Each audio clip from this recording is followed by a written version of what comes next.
আইপিএলে মুস্তাফিজুরের নতুন করে শেখার কিছু নেই বলে মাঝপথে ডাক।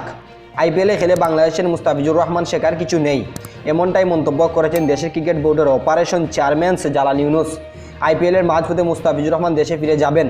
জিম্বাবুয়ের বিপক্ষে 5 ম্যাচ টি-20 সিরিজে রয়েছে, কিন্তু সেই সিরিজে শেষ হলেও জিম্বাবুয়ের মুস্তাফিজুর রহমানের ভারত ফিরতে পারবেন না, এমনটাই জানিয়েছেন বাংলাদেশ ক্রিকেট বোর্ড। এবারে আইপিএলে চেন্নাই সুপার কিংসের হয়ে 5 ম্যাচ খেলে 10 উইকেট নিয়েছেন মুস্তাফিজুর রহমান। 2 কোটি টাকায় তাকে কিনেছিল চেন্নাই। দলের অন্যতম ভরসা ছিল এই বাঁহাতি পেসার।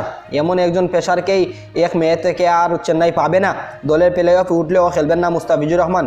জালাল বলেন, আইপিএল থেকে মুস্তাফিজুরকে খেলার কিছু নেই, শেখার কিছু নেই, যা শিখেছে তাই এগিয়েছে, বরং আইপিএলে অনেক কিছুই শিখতে পারবে অন্য ক্রিকেটাররা তার কাছ থেকে। তাতে বাংলাদেশ কোনো লাভ নেই। 3 মে থেকে জিম্বাবুয়ের বিপক্ষে 5 ম্যাচ টি-20 সিরিজ খেলতে পারবে। 3 মে থেকে জিম্বাবুয়ের বিপক্ষে 5 ম্যাচ টি-20 সিরিজ খেলবে বাংলাদেশ।